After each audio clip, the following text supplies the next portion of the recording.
Hola familia, estamos aquí para compartir acerca de la palabra de Dios. Yo soy el Padre Samuel Méndez Gutiérrez y un gusto estar contigo.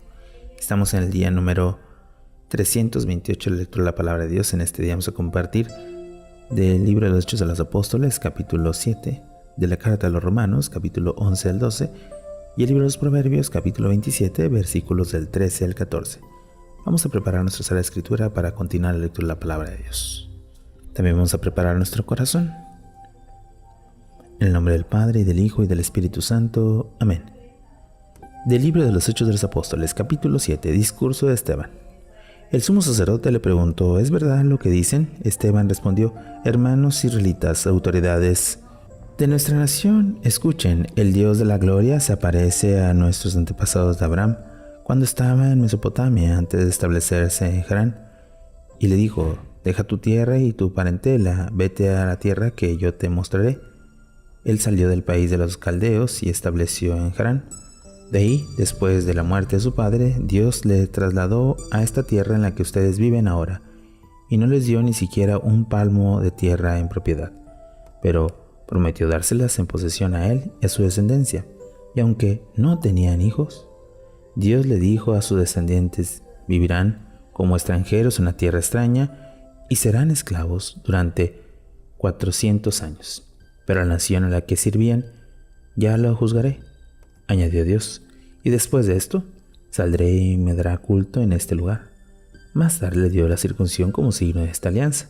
Así, después de engendrar a Isaac, Abraham la circuncidó al 8º día. Igualmente Isaac a Jacob y Jacob a los 12 patriarcas. Los patriarcas, envidiosos de José, le vendieron y llevaron a Egipto, pero Dios estaba con él. Lo libró de todos sus sufrimientos, le concedió sabiduría y la protección del faraón, rey de Egipto, y lo hizo gobernador de Egipto y toda su casa. Entonces vino el hambre en toda tierra de Egipto y Canaán, y tal que la escasez de nuestros antepasados no encontraran alimento. Al saber Jacob que en Egipto había trigo, envió por primera vez a nuestros antepasados.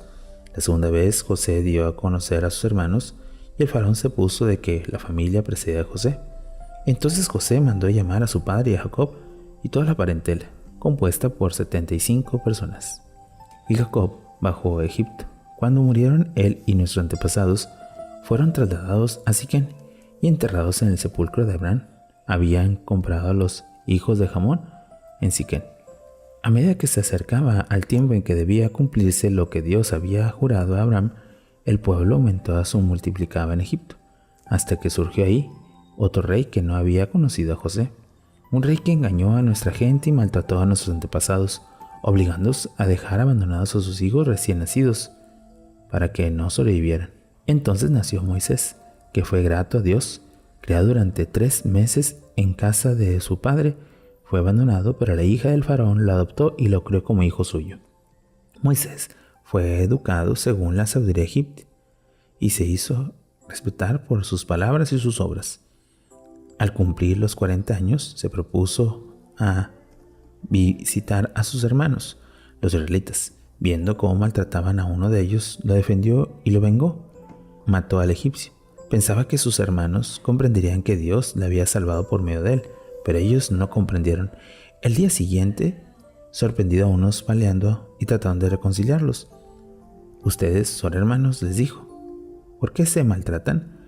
Pero el que lo maltratara al otro le contestó: ¿quién te ha hecho jefe y juez de nuestro? Si quieres matarme como mataste ayer al egipcio. Al oír esto, Moisés huyó y se fue a vivir a Madián, donde tuvo 2 hijos. Al cabo de 40 años, se le apareció en el desierto, en el monte Sinaí, un ángel entre llamas de una zarza ardiendo. Moisés se maravilló de esta aparición, y al tratar de ver más cerca, oyó la voz del Señor: yo soy el Señor de tus antepasados, el Dios de Abraham, de Isaac y Jacob. Moisés comenzó a temblar y no se atrevía a mirar. El Señor le dijo: quítate las sandalias de tus pies, porque el lugar en el que estás es tierra sagrada.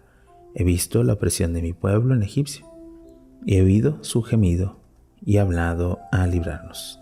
Y ahora ven que te voy a enviar a Egipto. A ese Moisés, a quien rechazaron diciendo: ¿quién te ha hecho jefe y juez?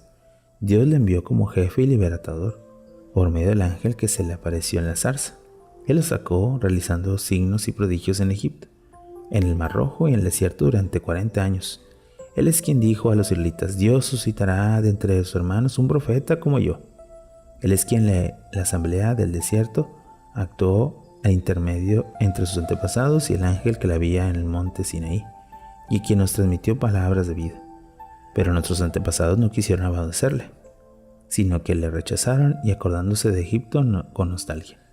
Dijeron a Aarón: haznos dioses que nos guíen, porque ese Moisés que nos sacó de Egipto no sabemos qué pasó con él. Hicieron aquellos días un becerro, presentaron un sacrificio de ídolo y festejaron la obra de sus manos. Entonces Dios se apartó de ellos y les entró el culto de los astros, como está escrito en el libro de los profetas. Pueblo de Israel, ¿acaso fue a mí a quien ofrecieron víctimas y sacrificios durante 40 años en el desierto? No, sino que llevaste la tienda a Moloc y la estrella de Dios Refán, imágenes que hicieron para adorarlas, pues también yo los deportaré más allá de Babilonia. Nuestros antepasados tenían en el desierto la tienda del testimonio. Dios, que hablaba con Moisés, le había ordenado construir de acuerdo con el modelo que había visto. Después de recibirla, nuestros antepasados la llevaron, bajo la guía de Josué, a la tierra que arrebataron a los paganos a quien Dios expulsó en presencia de ellos. Así que, hasta los días de David, esto agradó a Dios y suplicó el favor de construir un santuario para la descendencia de Jacob.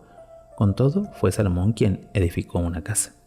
Pero el Altísimo no había en casa construida por el hombre, como dice el profeta: el cielo es mi trono y la tierra el estrado de mis pies. ¿Por qué quieren edificar una casa y un lugar para descansar en él? ¿No he hecho yo todas estas cosas? Ustedes, hombres testarudos, tercos y sordos, siempre se han resistido al Espíritu Santo. Así hicieron sus antepasados y lo mismo hacen ustedes. ¿A qué profeta no persiguieron sus antepasados? Ellos mataron a los que predijeron la venida del justo, a quien ustedes acaban de traicionar y asesinar. Y ustedes recibieron la ley por medio de los ángeles, pero no la han cumplido. Muerte de Esteban. Al oír esto, se llenaron de rabia y apenas podían contener su furor contra él. Pero Esteban, lleno del Espíritu Santo, mirando fijamente al cielo, vio la gloria de Dios y a Jesús de pie a la derecha de Dios, y exclamó: veo los cielos abiertos y el Hijo del Hombre de pie a la derecha de Dios. Ellos, dando grandes gritos, se taparon los oídos, se lanzaron como un solo hombre contra él, y lo sacaron fuera de la ciudad y le pusieron a apedrearlo. Los testigos habían dejado sus ropas a los pies de un joven llamado Saulo, mientras lo apedreaban. Esteban oraba así: Señor Jesús, recibe mi espíritu. Luego cayó de rodillas y gritó en voz fuerte: Señor, no le tengas en cuenta este pecado. Dicho esto, murió. Palabra de Dios. Te alabamos, Señor. Hemos escuchado este capítulo 7 muy interesante, donde Esteban nos hace un resumen de la historia de la salvación, especialmente cómo es que él entrega su vida por Jesús, para anunciar el Evangelio, para anunciar la buena nueva. Y aquí aparece un personaje que en los próximos capítulos nos dirá y nos predicará con amor y misericordia. Es Saulo.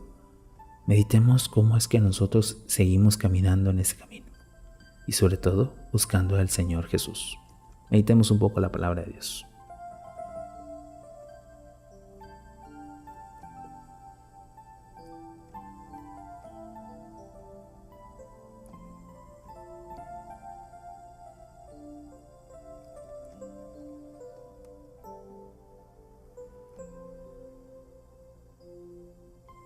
Habiendo meditado el libro de los Hechos de los Apóstoles, pasemos ahora a la carta a los Romanos, capítulo 11, el resto elegido.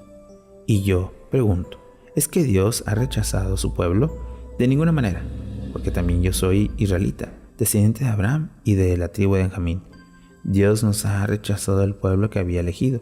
Recuerdo lo que dice la Escritura y el profeta Elías, cuando invocó a Dios como contra Israel. Señor, han matado a tus profetas y han derribado tus altares. Solo he quedado yo y ahora me buscan para matarme. Pero escuchen lo que les responde la palabra divina. Me he reservado 7,000 hombres que me han doblado su rodilla ante el Baal. Pues así también, en el tiempo presente, he quedado un resto gratuitamente elegido.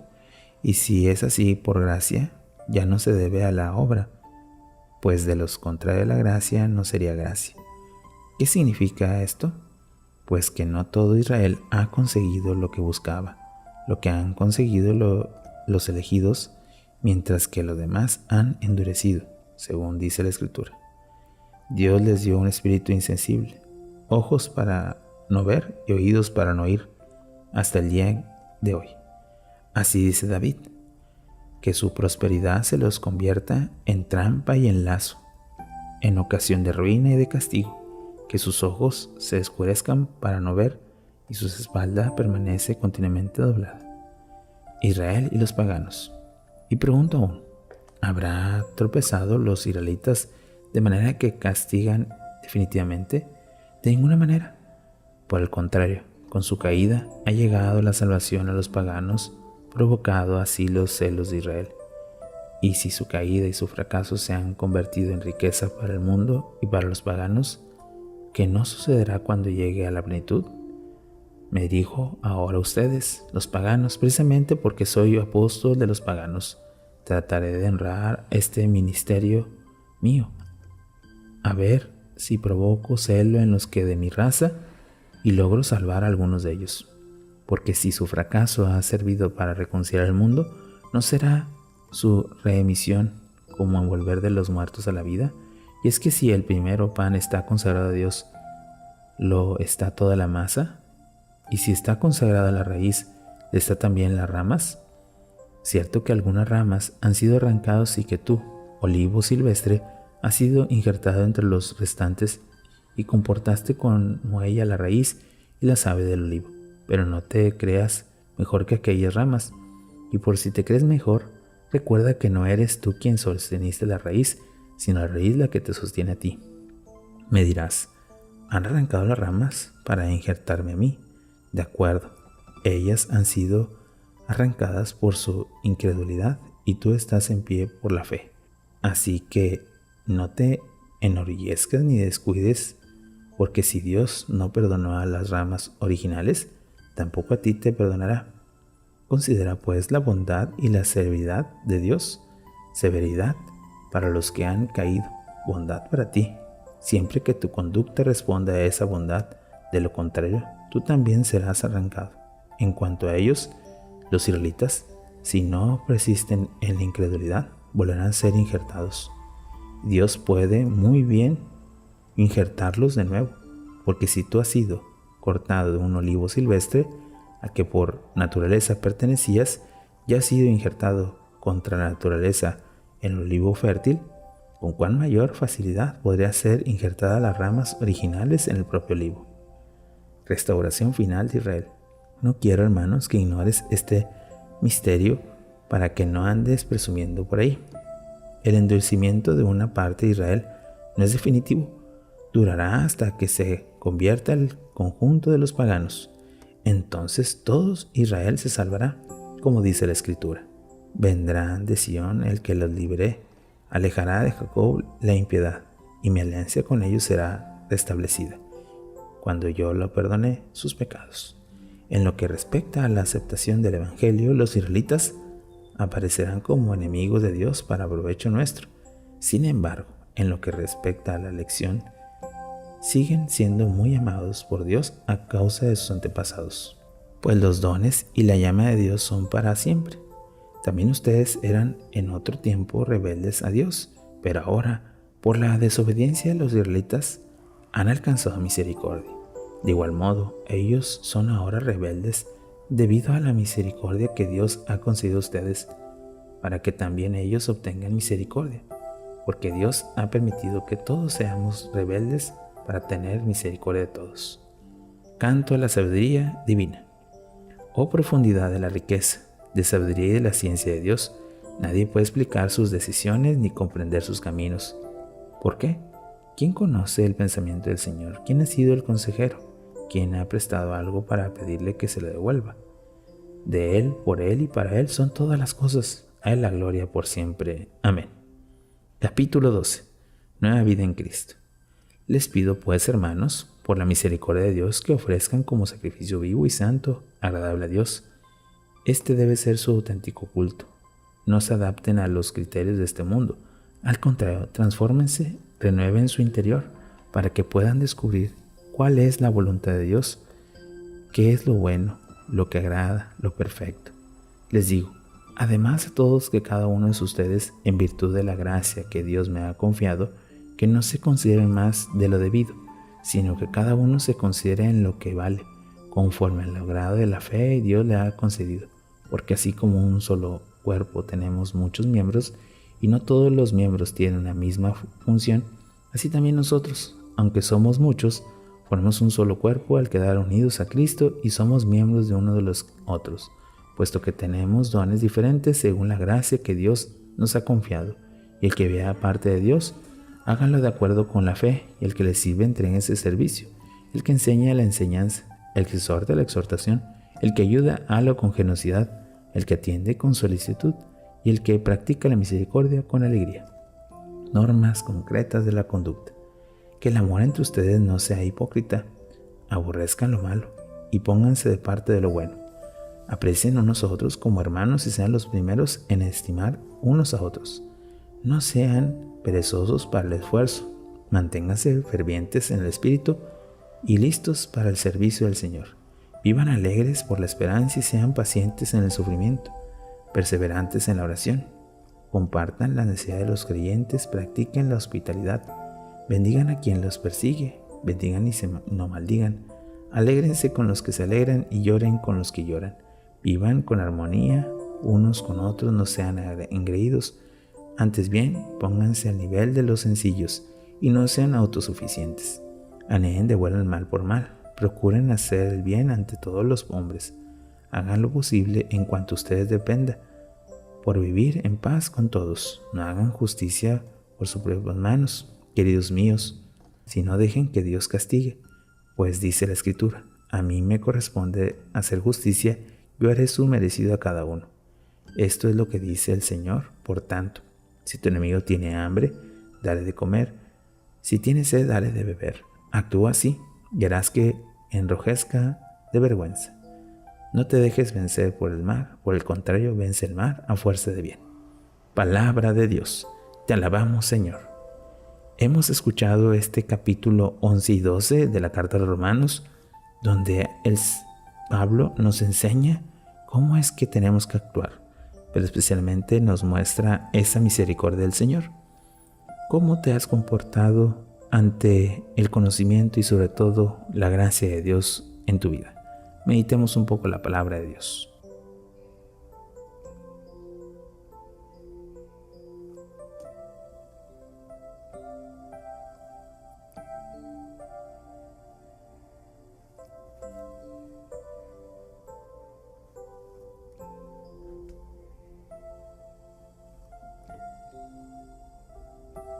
Habiendo meditado la carta de los Romanos, pasemos ahora al libro de los Proverbios, capítulo 27, versículos del 13 al 14.